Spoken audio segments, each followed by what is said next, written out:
Hello, everybody, and welcome to the first episode of Endurance Unleashed, the Playbook, where we are going to be talking about a bunch of different topics weekly, doing different things like news for endurance sports and different health actions going on in the world, whether that means different bills being passed, different products being produced that help you as endurance athletes and active adults keep you healthy, and also talk about live Q&A. So if you guys have any questions, please feel free to leave them at any time when we're going through this. Please feel free to ask them. I do have a few that I've collected from social media already that is going to help us get some answers tonight. So if you do have any additional questions, please feel free to leave them in the comments. I'll get them here and we'll be able to go from here. So let me just queue up TikTok real quick, because that's the one thing I forgot to do before we got on tonight. And then we can go from here.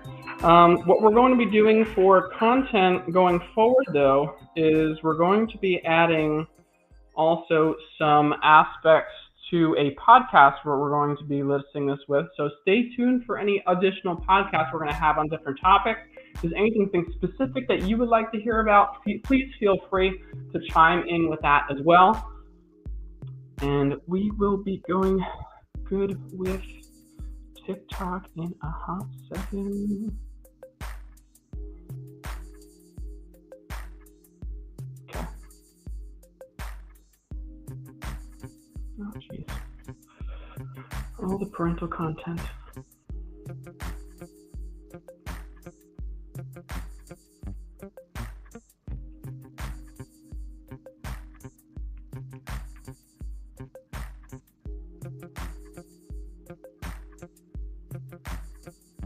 Okay.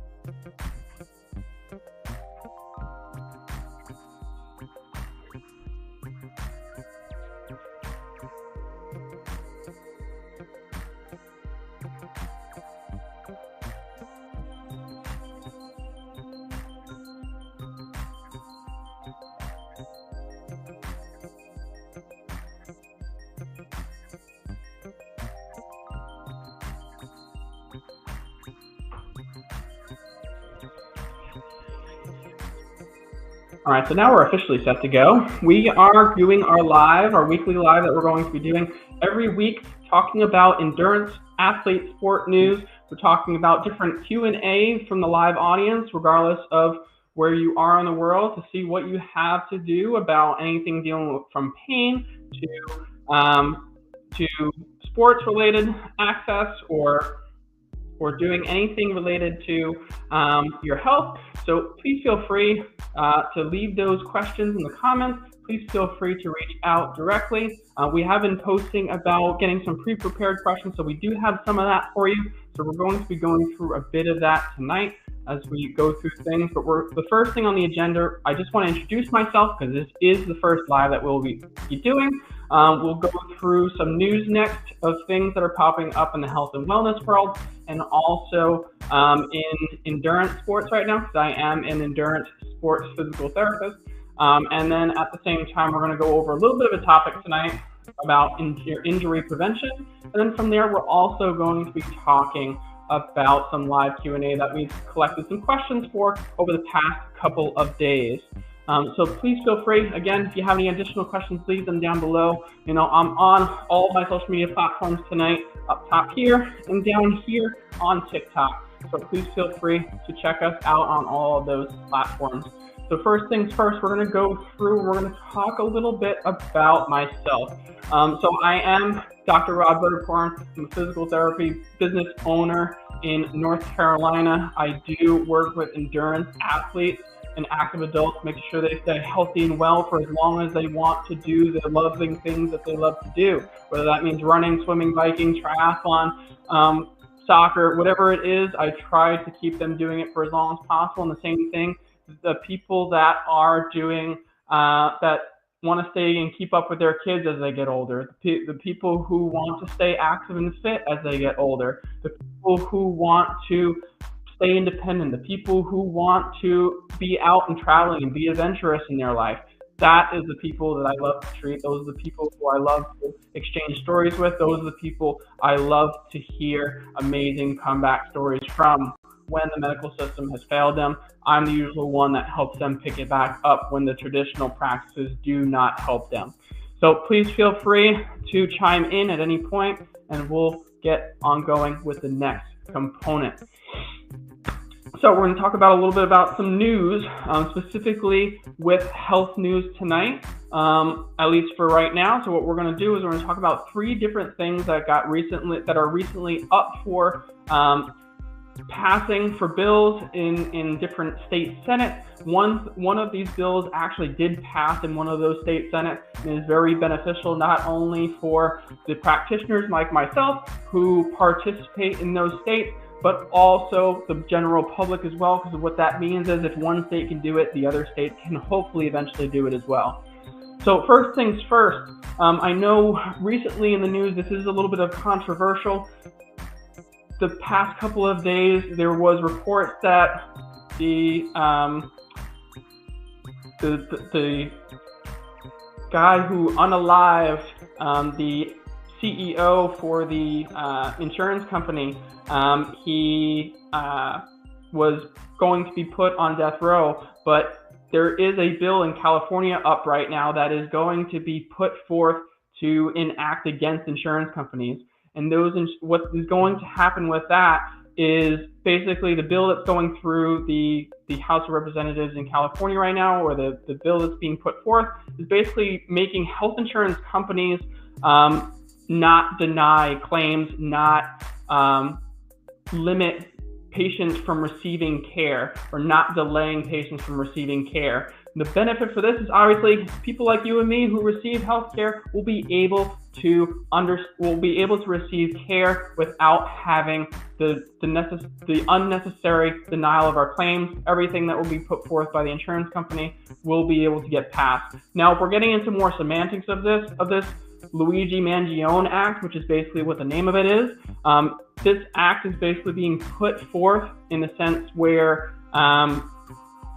basically if insurance companies deny your claim for insurance, if they put a halt on it, if they delay it, and you suffer either some permanent or partial disability, if something specifically happens to you, if you get unalived, or if you have some kind of long-term or even short-term issue as a result of them denying your care, especially if the insurance company employee who denied your claim was not a physician, not only will the insurance company get in trouble, but it's also going to be declared as a felony in the state of California. And because of that, they will be charged with a felony, the insurance company, and potentially if there is something that can be brought as legal action from you, the patient, against the insurance company, the person who denied you that claim specifically will have to be brought to court and will have to suffer any of those charges based off of that. So this is something that's brand new. This is something that is coming up in the state of California to be passed. So hopefully this kind of comes through. This will help produce a better climate for all healthcare consumers in the health consumer world, whether you're seeking just generalized healthcare to make sure that your health is not being denied by these insurance companies and making sure that you are getting the care that you need. So hopefully there's more things like this being passed in other states to make sure that we are getting the healthcare that we need. The next thing that's coming up that is in my home state of North Carolina is Bill 434, which is the CARES First Act. Now, what this act is basically going to cut the red tape to make healthcare easier and accessible.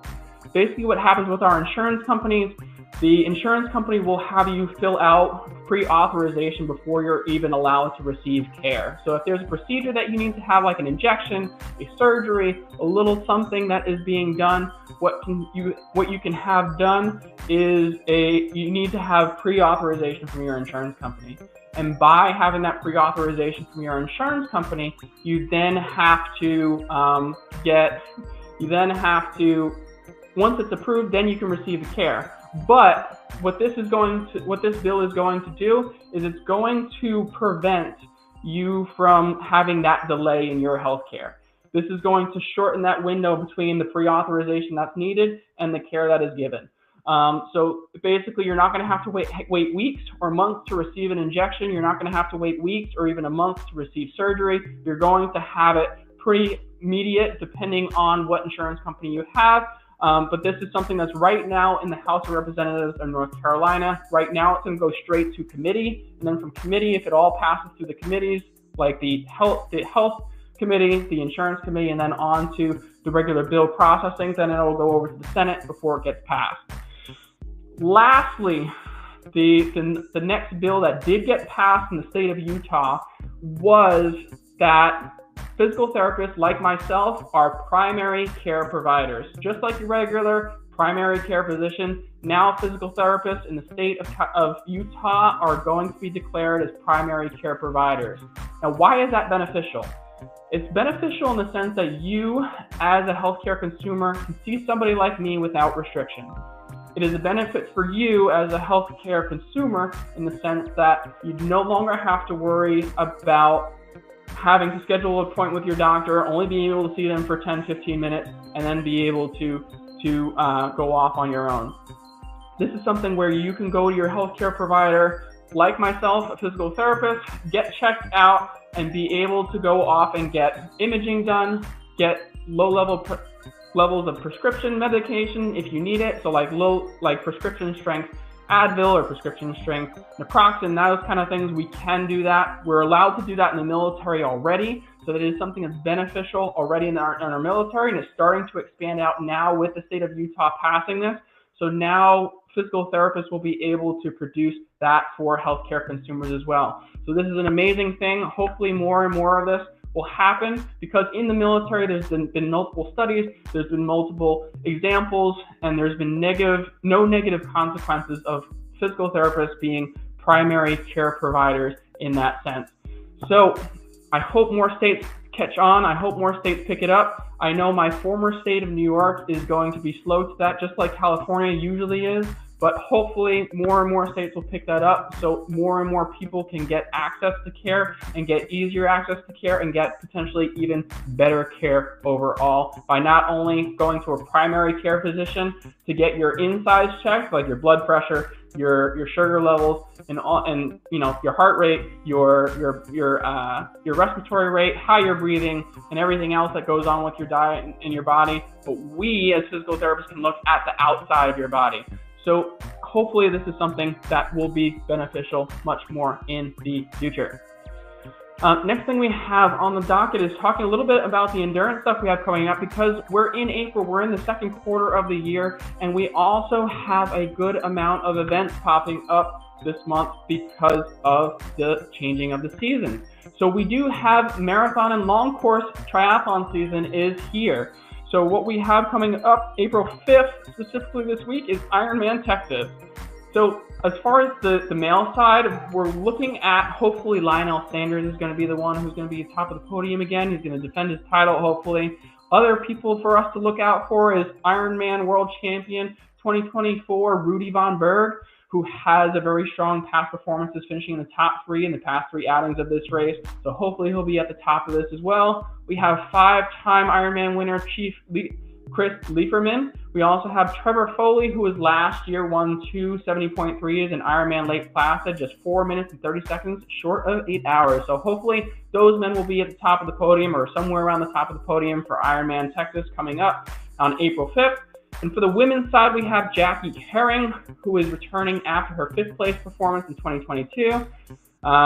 We have another podium athlete from 2022, Paula Finley, who is also a favorite. And we also have 5-time 70.3 winner Tamara Jewett, who is going to be hopefully the bigger favorite out of this. So hopefully we'll see her at the top or somewhere on the podium as well. We also this month have the Boston Marathon coming, where Cissé Lima and Helen O'Beary will hopefully do repeats of their championship runs in the Boston Marathon coming up on April 21st. So we can have that coming up very shortly. And we also obviously have very familiar fields from past Boston Marathon events, where we have Emma Bates, Des Linden, and Edna Kiplagat. We also have Evan Chibet, John Kierer, and we also have training partners on the American side, Connor Mance and Clayton Young. So hopefully we have that. We also have a bunch of other events popping up. I'm not going to spend too much time on it, but we have the London Marathon, the Paris Marathon, the Lifetime Sea Otter Classic from April 10th to the 13th. We have the Brighton and Manchester Marathon. We have the Prague and Berlin Half Marathon. So there's so many things going on right now in the endurance sports world. So please feel free to tune into all those wherever you are in the world and support the endurance sports world. That's done for the news for tonight. So what we're going to talk about is about injury prevention for endurance athletes. So as far as the endurance sports the injury prevention for endurance athletes, what we're going to be talking about tonight is a few different things. What actually works, what options are out there, and what is on trend. What are we looking for? What are we actually looking for injury prevention and recovery? And we're going to talk about a little bit of each of those. We're not going to spend too much time on it because I don't want you guys spending all night with me.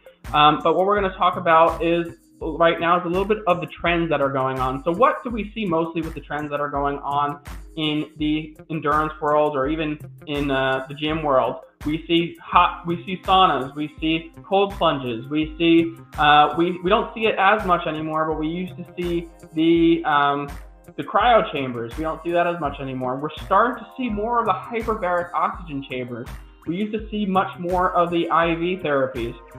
We still see the compression boots. These are all out there. These are all great. These are somewhat still fatty, fatty with a FADDY as a big fad that's still going around, but at the same time, it is something that is still prevalent, is still very popular, but is it actually helping you? And that's what we're going to be talking about tonight, not only from an injury prevention perspective, but also from a recovery perspective. So basically, the essence of that is the fad aspect of the cryo chambers, the cold plunges, the saunas, the compression boots. They will help you recover just a little bit faster. But what's going to help you the most as far as your training, as far as your competitiveness, is how much you're sleeping, what type of nutrition you're getting before, during, and after your practices, your exercises, your competitions, and also how much rest you're getting within your training schedule and how much stress you have. If we're getting enough sleep, if we're getting appropriate nutrition, if we're getting enough rest, including our sleep, and if we're trying to lower our stress as much as possible, we will prevent injury. We will figure out how to maximize our performance as well. But at the same time, these fatty kind of things like the cryo chambers, the cold plunges, there is research that does back them. It does help, but we really do need the right amount of sleep. We do need the right amount of nutrition, including our hydration, and we do need the appropriate amount of rest. As far as my athletes go, I love to make sure that they have at least 1 day of full, complete rest. This isn't a day where we have our rest day built into our training schedule and then we still go for a walk to the mall or we go to an amusement park with our family or we go out for a hike. That is not a rest day. It's a rest day from your regular daily training. It's cross training, but it's not a full rest day.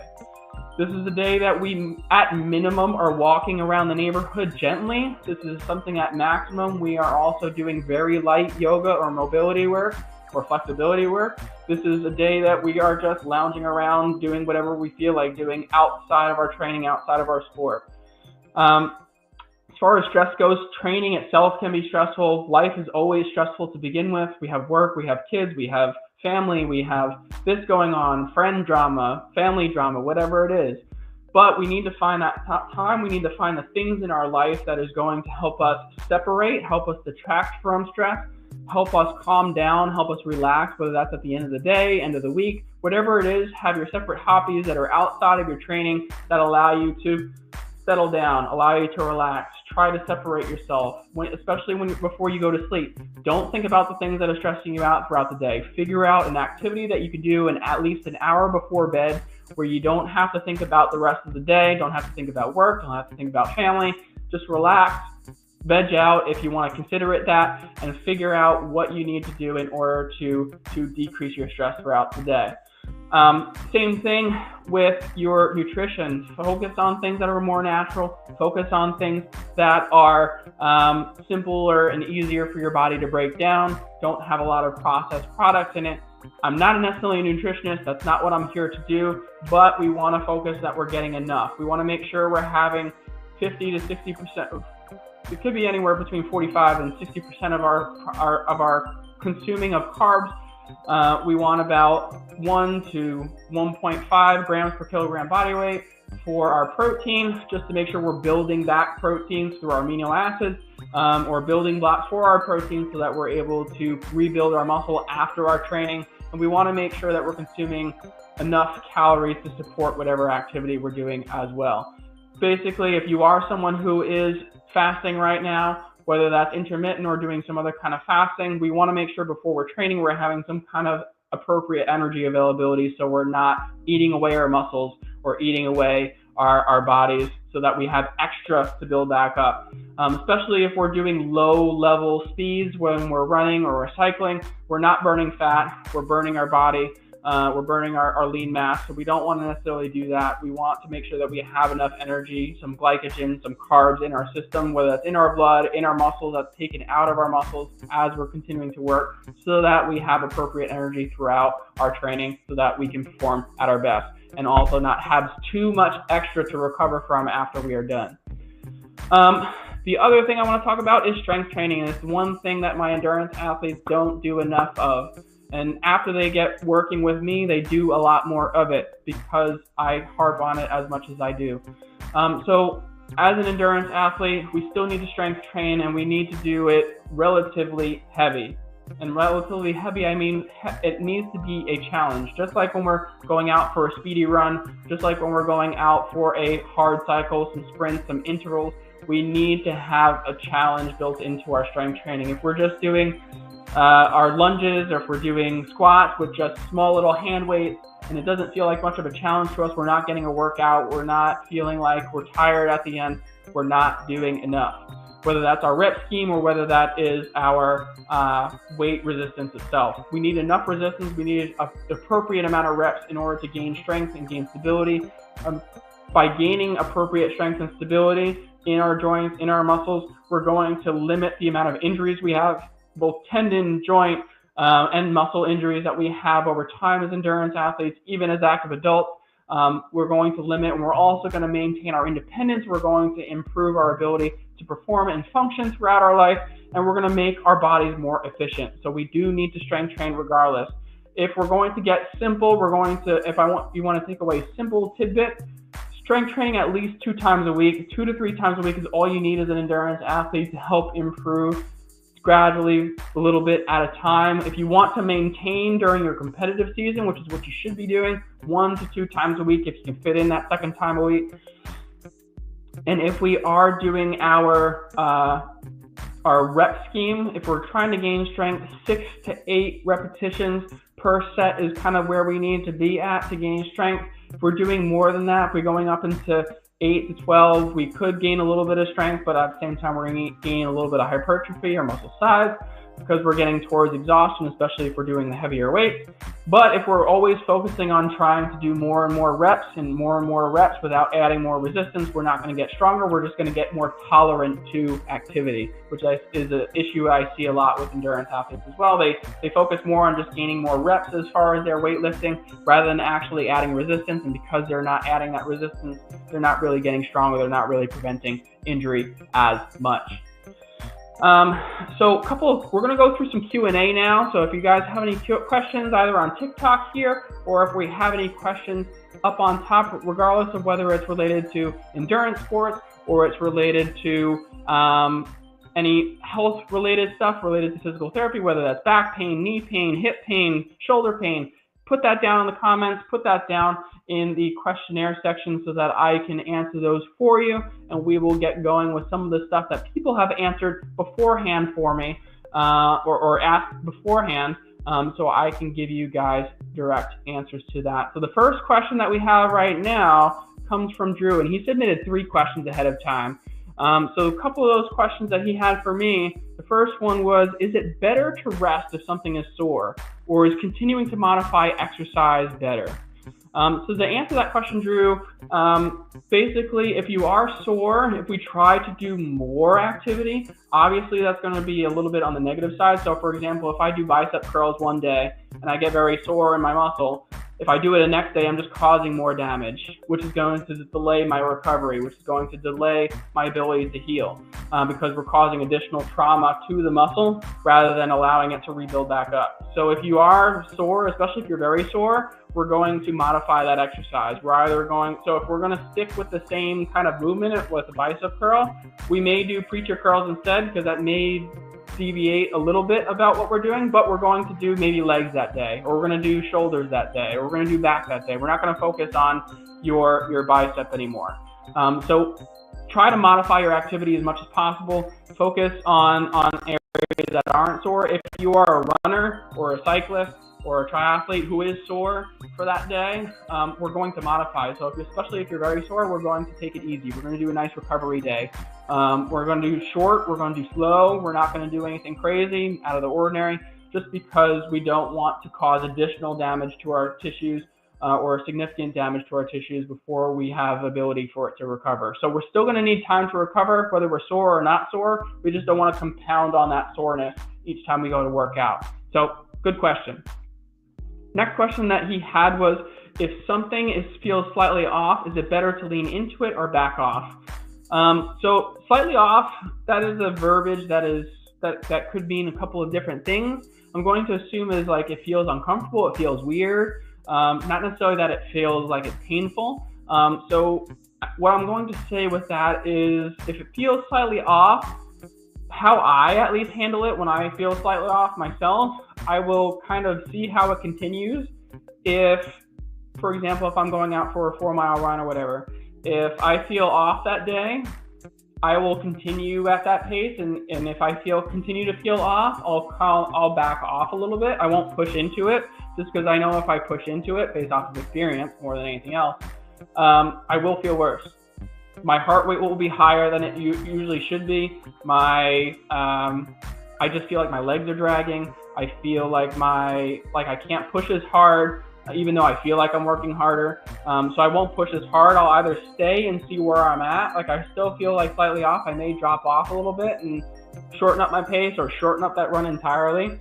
And as long as that feels like I'm not making myself worse, fine. If I feel like if I back off a little bit and I feel better, I'll stay there and it'll be a nice, easier day rather than pushing into it. You don't necessarily want to lean to it if something's especially feeling off for the day.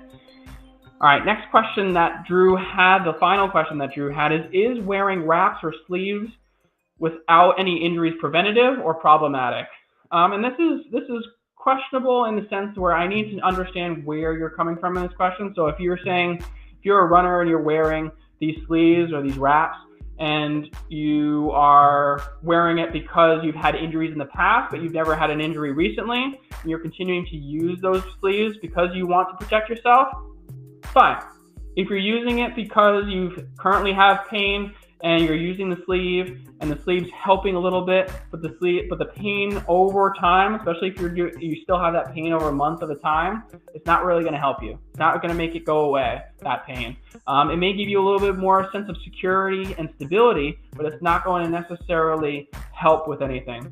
Any of the compression sleeves that you see in stores, online, that you can buy, they're very simple, they're very basic. All they do is help with body awareness and proprioception, your awareness in space. It'll help with you contracting muscles a little bit more appropriately, but it won't make major shifts in your kind of activity or your recovery. It's going to just help a little bit. So I hope that helps with that question. Sleeves are good, they're okay if it helps you feel safer while you're doing activity. Is it going to prevent too much of an injury? Like if you're playing football and you had a previous MCL injury, is it going to prevent another MCL injury or an ACL injury? No. Is it going to help you feel more stable while you're doing some activity or sports? Yes. But at the same time, if you're dealing with pain and you've been dealing with it for months and it's still going on, you need to go see a professional like me. You need to talk to a physical therapist, a doctor, that works either in orthopedics or physical medicine rehabilitation, or a physiatrist, whichever one. Make sure you reach out to them so that you can get the appropriate help that you need. So again, guys, if you have any additional questions, feel free to leave them down in the comments on TikTok here. Feel free to leave them up here. I don't think I have anything going on TikTok right now. A bunch of people have been watching us in and out, but we are answering more questions about endurance athletes, any questions you have about endurance sports, or any issues that you have about pain in different body areas, joints. We're talking about injury prevention tonight, so if you want tips and tidbits about injury prevention, please feel free to leave them in the comments. I will feel free to answer those as I get to them, but we still have a few that were sent in earlier this past week, so we're going to answer a couple of additional ones now. So from James, he said, I struggle to find nutrition that works for me during training. I usually get problems with my stomach. What should I do? And this is a question I do get a lot when I have my endurance athletes come through to my office. I do feel that I do get a lot of them say like the traditional stuff, like Science and Sport or GU or Morton sometimes will give them stomach issues, gastric upset. It is possible, but at the same time, we do get that sometimes it has to do with the other nutrition that you're doing during your sport, whether you're hydrating enough or whether you are getting appropriate flushing of that nutrition as you're going through your training or going through your competition. Now, if we are consuming GU or gels while we're training, while we're running, while we're cycling, we do want to make sure that we are drinking enough water, we're hydrating enough. If we're not hydrating enough, we're going to have some issues with our glycemic shift, so our blood sugar is going to shoot up and then it's going to drop off really quick. Also, the problem that comes up with some of the generalized kind of gels or nutrition that's out there, it'll have maltodextrin in it, and maltodextrin in itself is like a sugar. It's a simple sugar. It has a higher glycemic index, so it's more sugary than sugar itself, if you want to put it that way, because it's artificial. Cause your stomach to empty very fast. So if you do have a bunch of water taken in a very short period of time, it'll empty your stomach and it'll flush it very quickly through your system, and that's what will cause some of the gastric upset because everything's moving very fast through your gastric system. And basically, you want to find if those are things that are happening, you want to use more natural products. So one thing that I do use is Spring Energy. It is basically the one I love to use is Awesome Sauce. It has like the consistency and taste and whatever of applesauce. It has a rice base to it, so it's made mostly from rice, and it has additional products in it, but it is a little bit more on the more natural side. Also, why the expiration date is very short compared to some of the other products you have out there. But this is something that I do use. So use more natural products, use things that don't have maltodextrin in it. Try those out and see what works. UCAN has been a good thing for people to use as well. So try out UCAN as far as a simple starch. That has been something that was helpful for a few people. Other people, they didn't like the texture, they didn't like the taste, they thought it was too sweet. So you got to play around with things and see what works. Another thing that I found that worked for me were the Cliff Chew Cubes.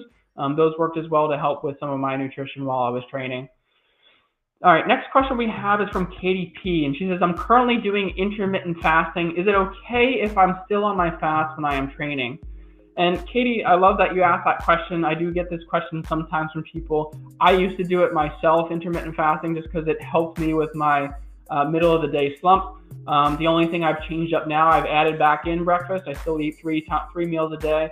I do have a couple of snacks throughout the day, but I try to incorporate more protein than what I was taking, and it was helping me a lot more than if I was just consuming what I was before, which was basically like cereal or like more carbs in the morning. So then when I added a little bit more protein earlier in the day, I was much better.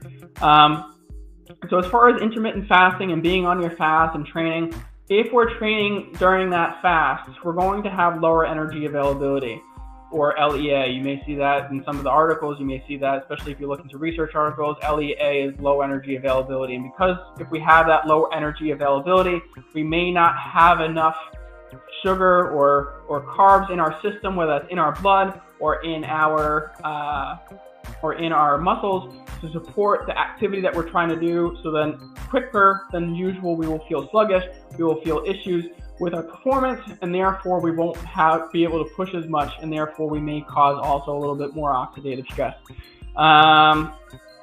It won't necessarily cause injury, but at the same time, the older we get, so like when we get into our 40s, 50s, it'll affect us more. So we'll feel more sluggish, we'll feel more issues, we'll feel more stress on our body compared to what we would before. So make sure that you are eating at least something about 20 minutes before you do your training bout, because if we're not doing appropriate fueling for our training bout, basically we're going to be eating our muscles instead of consuming the glycogen or the carbs that we would normally consume for our body as we're training, as we're competing.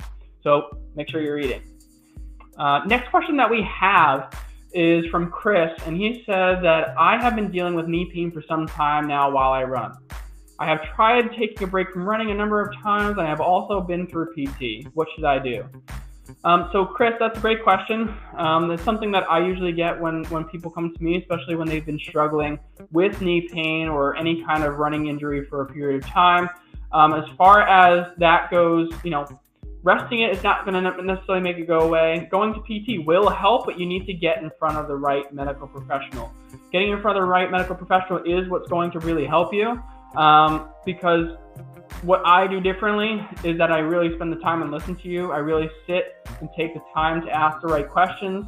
I get to the root cause of the problem and not treat the symptoms.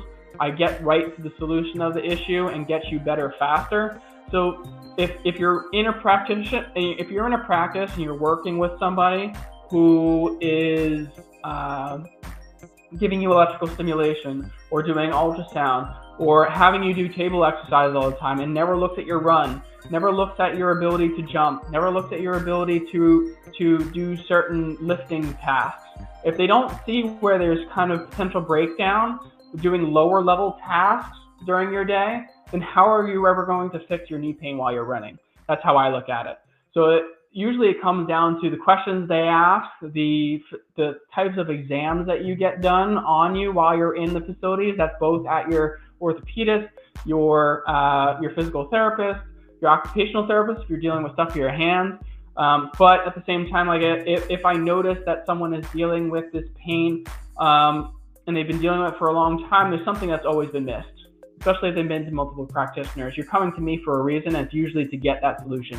So I hope that helped answer your question. Find a solution-based physical therapist that is going to answer your questions, give you the program that you need, rather than giving you the cookie-cutter solutions that Gertrude, Esther, and Jimmy, who are in their, not to say that this is a bad thing, 80s, 90s, whatever, that are doing small exercises on the table. If you're an athlete, you need to be doing athletic things in an athletic way that replicates your sport. So if you're not doing that, if you're not getting to that, if your pain is not going away after a few weeks, find somebody else because they're not helping you. Next question. We have a couple more left. So we have a question from Angie. She says, how do I find the right type of running style for me? I've been doing research and it seems that some say mid-foot strike is better and others say that forefoot strike is better. Which strike is the best? And that's from Angie. And that is a very good question because that's a question I get all the time. There's a lot of people that are trending towards going to midfoot. There's people who are trending to going barefoot still. There's people who want to be forefoot strikers. And the question that I always ask them when they tell me that when they come into my clinic, or whether they work with me indirectly, or I'm running with them, or I meet them somewhere else outside, I always ask them why. Because if you don't have a true why other than, well, such and such a study told me to do it, there really isn't a reason. Like if you're going for your runs and you feel comfortable with your foot strike, why would you change it? If you're dealing with pain, we have to analyze that. So if we're dealing with pain and you have issues with your foot strike, then we gotta adjust maybe where your foot is going, because regardless of whether you're doing a heel strike, a mid-foot strike, or a forefoot strike, if you're overstriding, if your foot's landing out in front of you, if you're putting a braking force on your foot, regardless of what foot strike, you're still going to have issues with your foot. You're still going to have issues with your knee. You're still going to have issues with your back. You're still going to have issues with your hip. So foot strike is less concerning. It's more of what the rest of your running mechanics look like. So if we're dealing with those kind of things, if your concern is your foot strike, we really need to look at your kind of running form and running mechanics, and also if you have any weaknesses or imbalance in your body itself before we start talking really about your foot strike. So next question we have is from Steve. So Steve says, I find getting the time to train is very challenging. I work, I have multiple kids, and I still feel like I want to spend time with wife and friends. How can I train as a triathlete and find balance? And this comes just like with every sport or any kind of day-to-day thing, even including when we're at work. We need to be very diligent about where we spend our time. Obviously we do get tired, and those are the days where we slack on something, and that's completely fine. A day or two is not going to kill us as far as our training goes, especially if we're very tired. It's probably almost better that you cancel out one day of your training to spend time with your family than if you push and try to do everything, get yourself run down, and then we get hurt because we tried doing too much for what our body could tolerate. We didn't listen to what our body was telling us. So if you want to spend that time, and if it's between me feeling crappy during a training ride and spending time with my wife or friends, I'd rather spend time with my wife and friends for that day and cut out one day of training. If we are dealing with, but as far as like we're talking about everything's going perfect, we're talking about perfect world scenario, we need to make sure that our time is blocked out efficiently. We need to make sure we're efficient on that time so that we do have availability and some level of flexibility of, spending time with swimming, biking, running, doing our strength training, doing our mobility work, and then also still spending time with family, friends, and kids. Because if we don't have that balance, if we don't have that happiness in our life, obviously we're going to suffer somewhere, whether that's our stress levels, our how our body feels. We're also going to have issues with our ability to perform. So make sure that we're kind of staying consistent with our training in what we're doing or what we're trying to accomplish, but at the same time we're allocating specific times. We're putting that in the schedule. So if you have a coach right now, you have a training schedule built out, whether that's a generic plan online or with a specific coach, build that out in your plan so that you have nobody getting upset with you, everybody's happy, no extra stress is being put on you, and we have that going for you. So got a couple more questions left. If anybody else has any questions, please feel free to leave them in the comments. Please feel free to leave them down here on TikTok as well, and I will answer them in the order that they come in. So basically, this next question is, what recommendations do you have for chronic stress injuries? I've had multiple stress fractures in different areas and shin splints over the years. Rebecca, that's a very good question. The thing that I would ask further is, what it is and where, and then I would also, obviously, because I don't necessarily know your age, I would want to know your age, what kind of part of your, basically, we start talking about cycles here, especially since we're talking about a woman here. Basically, if we're talking about a woman, a female, we're going to start looking at your menstrual cycle. We're going to start looking at your diet. We're going to start looking at stress. We're going to start looking at your home environment, because this may fall in the lines of not only just what looks like a stress injury, a stress reaction, a stress fracture. This may look at an entire metabolic condition. So if we look at this as an entire metabolic condition, it all falls into like how much nutrition we're consuming. This goes back to our injury prevention talk that we just had a few minutes ago. If we're not consuming enough appropriate carbs, fats, and proteins, we're not having enough of the building blocks in our body for us to be able to function properly. If we don't have the appropriate level of hydration, we're decreasing the amount of water content that's in our body. We're putting additional stress on our body by doing that. Same thing goes for our training schedule. If our training schedule is too much for what our body can tolerate, that could be where we're getting too much stress on our body. And then we also need to look at your menstrual cycle. Is it regular? Are we having periods where we're missing weeks, a month, or more than a month? because sometimes that happens as well. If we have too much stress on our body, women's menstrual cycles will shut down for multiple months. I've worked with multiple women, both in the CrossFit world and the endurance sports world, who have multiple months, and one of them over 6 months without a menstrual cycle, without her period. So this is not good for you, just because hormones are every which way. And we also have issues with the energy availability.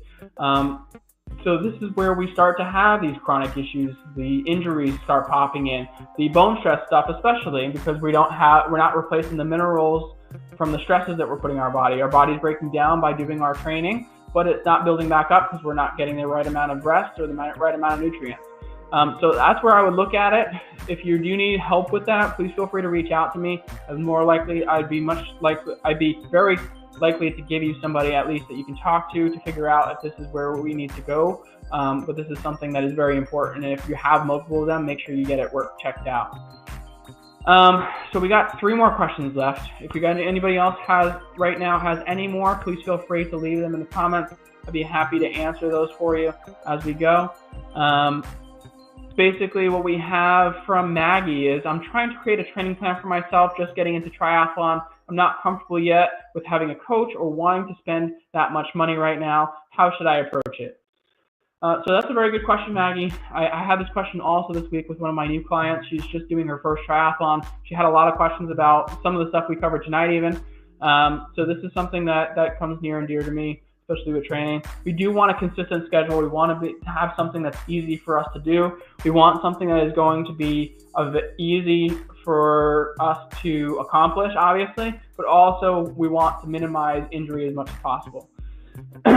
So, especially if we come from a background where we haven't done a lot of training, we haven't done a lot of sport. If you're just coming off of just being a stay-at-home mom with kids, or if you've gone and if you're just someone who works at a desk all day, we're going to need a little bit more than someone who's been an athlete their entire life before we build up to larger volumes. So basically, if you're just getting started with triathlon, at least 1 day of running, 1 day of biking, 1 day of swimming, maybe 1 day of being in the gym, and 1 day of just doing like stretching. That's your training schedule with me. As long as we're doing at least one of those a week, we're perfect. As you get further into it, as you get more accustomed, we can start adding more training days in there. Especially as we start going into like Olympic distance training, or we start going into like especially the Ironman distance kind of stuff, Ironman, half Ironman distances. We want to focus more on getting at least 2 days of each discipline in there, including strength training, including mobility and flexibility work, just so that we're getting the right appropriate amount of each, so that we're not just maintaining, we're improving and gradually improving. And that means some of those days we're doing what we call brick workouts, where we're doing multiple disciplines on the same day. So we're either doing swimming and biking, or running and lifting, or we're doing biking and running. So we're going to break those up, and we're still going to have at least 1 rest day built into our weekly schedule, because we do want to make sure that we're recovering and resting. And obviously we're still working, we're still focusing on what our body's telling us. So if you do have any of those issues that pop up, take a rest day. But for you, Maggie, at least 1 day in each discipline where we're doing our training, that's where we can start. That'll be fine. There's plenty of different training plans out there. Training Peaks has a bunch of different plans from coaches that are sometimes free. So please feel free to check out Training Peaks. I don't have a subscription. They're not sponsoring me, not yet at least. So please feel free to check out Training Peaks. They do have a lot of plans out there. I'll be coming out with plans myself in the near future, that where different endurance athletes can check out things and also get different resources as well. So please feel free to stay tuned to what I'll be posting very soon, and we'll go from there. We got 2 more questions left. If anybody's got any more questions, feel free to leave them down on TikTok, leave them here on the rest of our social media platforms. So we have Heather, who says that she feels perpetually slow. She says, ever since I turned 40, I have not been able to get faster when I run. She says, I run about 20 miles a week and I do strength training a couple times a week. What am I doing wrong? So Heather, I mean, for you, as you hit the age of 30, 35, that's when things start to kind of dwindle off. We start to lose muscle mass a little bit. We start to lose bone mass as women. Women start to lose bone mass. And we also start to have especially if we're not doing any kind of strength training, we start to lose our overall ability to fight off the aging process. As far as our running goes, and if you're doing strength training, this falls into this as well. If we're not doing enough of either the speed or the distance to challenge our bodies enough, we're not going to improve.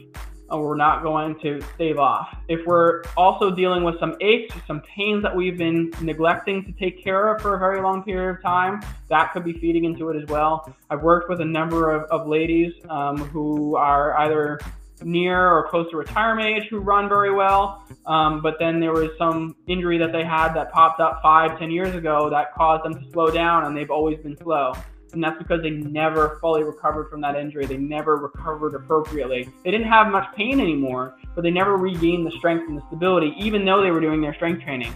They were compensating very well for what they were able to do. And because they were able to compensate very well, they didn't necessarily get the appropriate benefits from doing the strength training that they would normally do. They would use muscles that were not supposed to be really working at that time, or they were finding different movement patterns to get around it. So you need to get evaluated by somebody like me, I would say, whether that's looking at your running, asking about your injury history, taking a look at what your training plan looks like and examining that. Because if we're going through that training plan and it's not appropriate for what you want to do or what you want to accomplish, then we need to make adjustments to it, especially our strength training.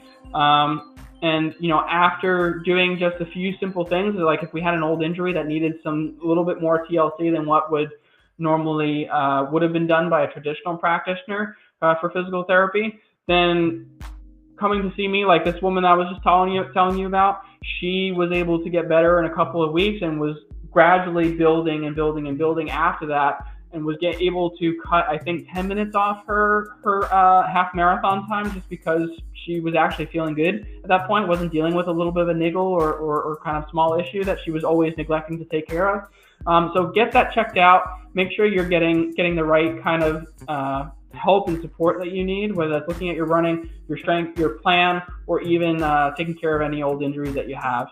So right now we just have one more question left. If you guys on TikTok have anything else that you would want me to answer as far as endurance sports or any kind of pain or injuries that you've been dealing with that you want to ask questions about, feel free to leave that in the comments of TikTok, my TikTok live going on right now. But also, if you are dealing with anything here on Facebook, YouTube, or Instagram, please feel free to leave that here as well.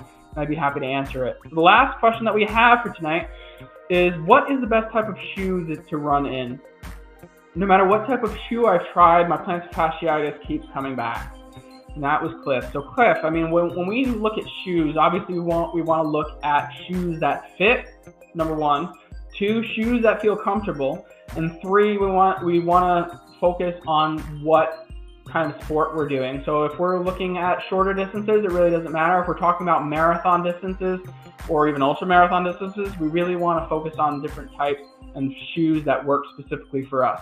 So obviously, if we're someone who, we also need to look at your foot type. And notice how I didn't say anything about brand. I didn't say anything about what the shoe looks like. Those are the least things that you should be worried about when picking any type of training shoe for running, cycling, or triathlon, whatever. Focus on what works best for you first before we start looking at how pretty it is or what kind of brand it is. Because I've done New York City Marathon, I've done half Ironmans, and I see so many shoes that people shouldn't be wearing because it's always marketed as the best shoe out there. I won't say which shoe it is. It's the best shoe out there, but at the same time, their inside of their foot is almost sometimes on the ground, and they don't have the stability to be in that shoe because that shoe doesn't have any stability. It's made to be fast, but it's not supporting that person because it's not the right shoe for them, and they look like they're suffering. So choose the shoe that is right and appropriate for you at all times. As far as when going for appropriate shoe fit for a runner, especially if we're running for periods longer than an hour, we want to have at least a thumb's breadth between the front of the shoe and your toe. We want to have enough space on either side of the shoe where we have some wiggle in the upper part of the shoe, the top part, the lace part of the shoe. We want to have some space in there for our foot to wiggle, especially if we're running for longer than an hour, because after an hour, that foot's going to expand. We want space to move. Otherwise, that's where we start getting some of the blisters that are in there. If we are looking at if we're someone who has flat feet, and that's usually the general kind of consensus from most traditional practitioners of plantar fasciitis is people who are flat-footed will have plantar fasciitis, and that's not true. It happens with all foot types. But someone who is flat-footed and doesn't have enough stability in their foot because of the extra mobility that we have by being flat-footed, we need a stability shoe. So we need something with a little bit more solidness to it, where we can't rotate it and wring it out like a sponge or fold it in half or push down the back of it. If we can't do all that, probably a good shoe for you. If we're someone who has high arches, we need something with a little bit more cushion, a little bit higher, thicker stack in the foam. As long as we have that, then we have enough appropriate stability and support for our feet. Someone who is flat-footed isn't going to do well in something that has a high, thick foam because they need more stability to accompany that foam flexibility. So make sure that we're getting the appropriate shoes.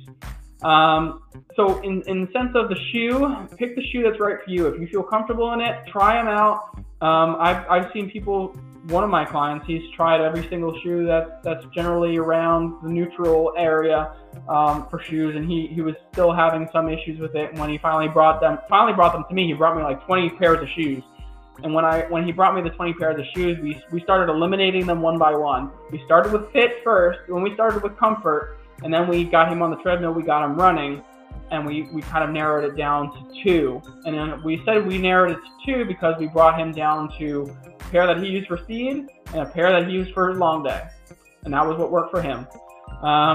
He still plays around with it a little bit because he's trying to find a better racing shoe. But at the same time, you got to practice a little bit. Some shoe stores like Fleet Feet or in New York City, where I used to come from, Jackrabbit was another one that was very good about returning shoes as long as there was no significant wear. So you can turn them in usually within 30 days. So if you want to try something out, try it out. Go for a single run, see how it feels. Even if it's on the treadmill, try it out because we need to feel comfortable in these shoes. And we want to make sure that it's going to last a period of time. So if you notice that your shoes are wearing out very quickly, it may not be the right shoe for you. You may need to change it up. So Cliff, I hope that helps answer your question. In regards to plantar fasciitis, though, make sure you're taking care of that because that can go awry too. We want to make sure that we're getting into a solution-based physical therapist, make sure that we're getting to the appropriate person that's going to take care of us. If you're getting pushed into the foot orthotic world, they help. It's a tool, but it's not something you're going to need forever. You still need somebody like me that's going to make your foot and the rest of your body strong so that you don't have to worry about the stability of your foot breaking down on you and putting more stress on your plantar fascia. That is going to help overall with the pain. So I hope that helps. Make sure you talk to somebody who's going to sit and listen to you. Ask more questions than you would normally get asked by a general practitioner, and feel free to not settle. Because as soon as you start settling, that's when people usually start getting hopeless about things. They start dropping off their training plans. They start not participating in as many races. And if that's something you love to do, then that's something that you want to keep going. So I hope that helps. I don't see any more questions coming through right now. I don't think I have anything else popping up on TikTok.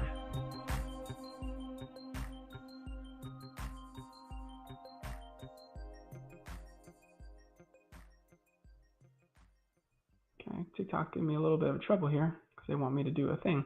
All right, cool. Yeah, so like as long as TikTok doesn't have any more questions for me, I think we're going to end the stream for tonight. And as long as the rest of our social media, TikTok, Instagram, and YouTube and Facebook, Instagram, and YouTube don't have anything else for me, and I don't see anything, we're going to end the stream for tonight. So thank you guys for coming into our inaugural Endurance Unleashed the Playbook live stream that we're going to be doing weekly. If you guys do have any questions, feel free to reach out to us on all of our social media platforms, and feel free to leave your questions for all of the topics that we're going to have. I will say next week that our topic is going to be, where did I have it? Next week's topic, I had it right here. Oh, here it is. Next week's topic is going to be talking about how the current medical system is failing endurance athletes and how we need to be looking for more solutions to the failings in the current medical system. So feel free to tune in next week, Wednesday at 6 p.m. Eastern Standard Time. We're going to be doing that live again. So feel free, leave your questions, send your questions over to me on all of our social media platforms. I'd be happy to answer them. See you guys next week. Bye-bye.